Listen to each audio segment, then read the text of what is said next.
Okay, we're in Beckenham in Kent and we've been called out to our washing machine. The customer's tried to fit the door seal and at the time wasn't able to fit it, so we need to fit the new seal. This is how the machine's been found. First of all, let's make sure it's the right one. Yep, it's got the drain at the bottom. That's it, and that's it.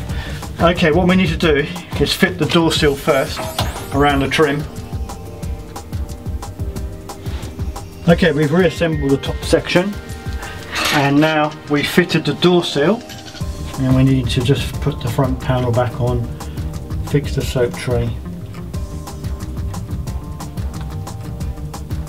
Okay, now we fit the seal band around the front trim of the front panel.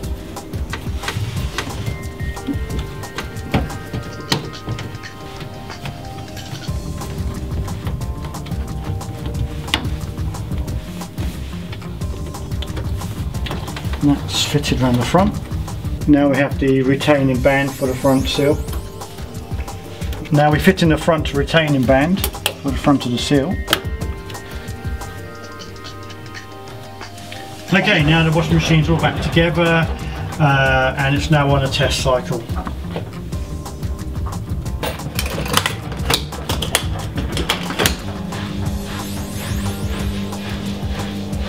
I've called out A.Brassett today to fix the door seal on my washing machine. They came within about half an hour of phoning. The seal's been applied within an hour. Everything's up and running and they've done a very good job, so very pleased and definitely would recommend them.